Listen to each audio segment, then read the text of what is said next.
नमस्कार, मैं राजेश और आप देखना शुरू कर चुके हैं द वार्ता। आज हम बात करेंगे बुलडोजर एक्शन पे। आजकल बड़ी चर्चा है बुलडोजर एक्शन की, उसी पे हम बात करने के लिए आपके पास आए हैं। तो इससे पहले अगर ये हम बात शुरू करें, आप हमारे चैनल पे नए हैं तो चैनल को सब्सक्राइब जरूर करें और बेल आइकन को प्रेस कर लें, जिससे कि आपको ये नोटिफिकेशन मिले और इस तरह की जानकारी सूचना से आप अवगत हो सकें। तो बात करते हैं बुलडोजर एक्शन की। बुलडोजर एक्शन पे जमीयते उलेमा हिंद ने सुप्रीम कोर्ट में एक याचिका दाखिल की। उस याचिका में उन्होंने कहा कि उत्तर प्रदेश, मध्य प्रदेश, राजस्थान आदि राज्यों में जो बुलडोजर की कार्रवाई आरोपियों पे हो रही है गैर कानूनी ढंग से, वो गलत है और इसको रोका जाए। उस पर दैनिक जागरण की रिपोर्ट के अनुसार सुप्रीम कोर्ट ने टिप्पणी की कि यदि आरोपी और दोषी दोनों के खिलाफ बुलडोजर एक्शन की कार्रवाई नहीं की जा सकती, उसका ध्वस्तीकरण किसी निर्माण का नहीं किया जा सकता। इसलिए क्योंकि वो आरोपी और दोषी सिद्ध हो गया है। अगर आरोपी है तो भी नहीं किया जा सकता, अगर उस पर दोष सिद्ध हो गया तो भी नहीं किया जा सकता। ये टिप्पणी सुप्रीम कोर्ट ने की। ये सही बात है, किसी भी आरोपी और दोष सिद्ध होने वाले पे उस पर बुलडोजर की कार्रवाई, ध्वस्तीकरण नहीं किया जा सकता। उसके जो उसका मकान है, उसकी जो अचल संपत्ति है, उस पर गैर कानूनी ढंग से कार्रवाई नहीं की जा सकती। एकदम साफ बात है, ये टिप्पणी की और ये होना भी चाहिए, ऐसा हो भी रहा है। लेकिन वहीं पे सुप्रीम कोर्ट ने यह भी कहा कि हम अवैध निर्माण को संरक्षित नहीं करेंगे। अब यही बात आती है, देखिए कैसे जमीयते उलेमा हिंद एक आरोपी और अपराधियों के संरक्षण के लिए खड़ी हुई एक संगठन है। किस तरह से ये आरोपी और अपराधियों का हौसला अफजाई करती है आप देख सकते हैं। अगर कोई अपराधी किस्म का व्यक्ति है, उसके साथ इस तरह के लोग खड़े हो जाएं, एक इतना बड़ा संगठन जमीयते उलेमा हिंद। जमीयते उलेमा हिंद की जब बात आती है तो पहले इसको जान लेते हैं कि जमीयते उलेमा हिंद क्या है। जमीयते उलेमा हिंद 1919 में स्थापना की गई इसकी भारत में।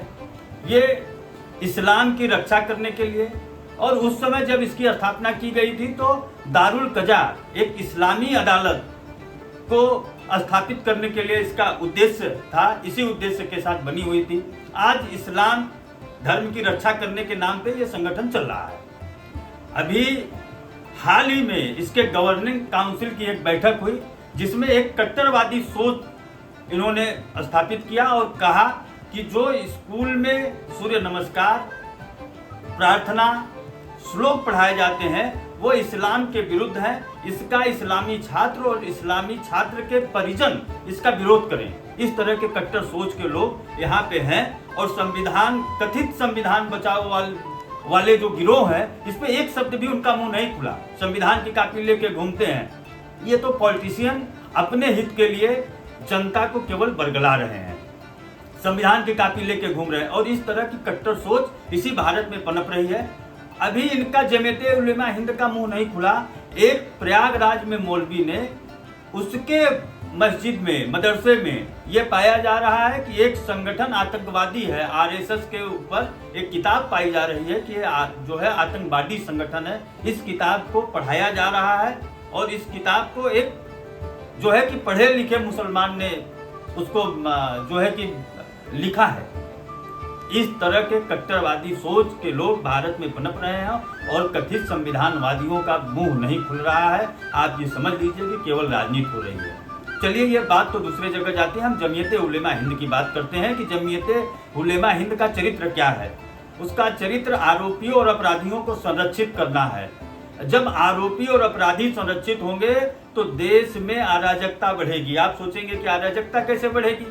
तो जैसे ही आरोपी और अपराधी को संरक्षित करने के लिए कोई खड़ा होता है तो इस तरह के अपराध करने के लिए वो उनकी हौसला बढ़ जाती है कि हम आज तो कोई दिक्कत नहीं, हम तो अपराध करेंगे और हमारे पीछे एक जमात खड़ी है जो हमारी रक्षा करेगी और जमात के नाम पे, गैर कानूनी ढंग के नाम पे इस तरह का जो है कि जनता में एक नैरेटिव सेट करेगी, जिससे जनता को भी लगेगा कि अरे यार ये तो बड़ा गड़बड़ हो रहा है। लेकिन गड़बड़ नहीं हो रहा है। आज बुलडोजर की कार्रवाई से जनमानस सुरक्षा का भावना महसूस कर रहा है और अपराधियों में खौफ है। गिरना ही चाहिए, गिरेगा तभी ये खौफ में रहेंगे, कानून का इनके ऊपर खौफ रहेगा। समाज और सरकारें इसीलिए बनाई जाती हैं कि अपराधियों में कानून का खौफ रहे, जिससे कि देश में अराजकता न फैले। इसी के आधार को बना के ये बुलडोजर का एक्शन लिया जा रहा है। वैसे उत्तर प्रदेश सरकार ने एक हलफनामा दाखिल किया था सुप्रीम कोर्ट में। उन्होंने कहा कि ये जो बुलडोजर का एक्शन है, हम आरोपी या कोई दोष सिद्ध होने के आधार पर कार्रवाई नहीं कर रहे हैं। ये म्युनिसिपल एक्ट और विकास प्राधिकरण एक्ट के तहत जो भी ध्वस्तीकरण की कार्रवाई है वो हम कर रहे हैं। जो अवैध निर्माण है उस पर हम उनको नोटिस देते हैं और कहते हैं कि ये अवैध निर्माण इतने दिनों में हटा लिया जाए। अगर वो नहीं हटाते तो हम मजबूर होते हैं और हम ये कार्रवाई करते हैं। तो सुप्रीम कोर्ट ने भी इसको बड़ा एप्रिसिएट किया, बड़ा अच्छा माना, कहा कि अगर आप इस तरह से कर रहे हैं तो ये बड़ा अच्छा है। उन्होंने भी कहा है, ये टिप्पणी बाहर आई नहीं रही है, उन्होंने भी कहा है कि हम अवैध निर्माण को कतई संरक्षित नहीं कर सकते।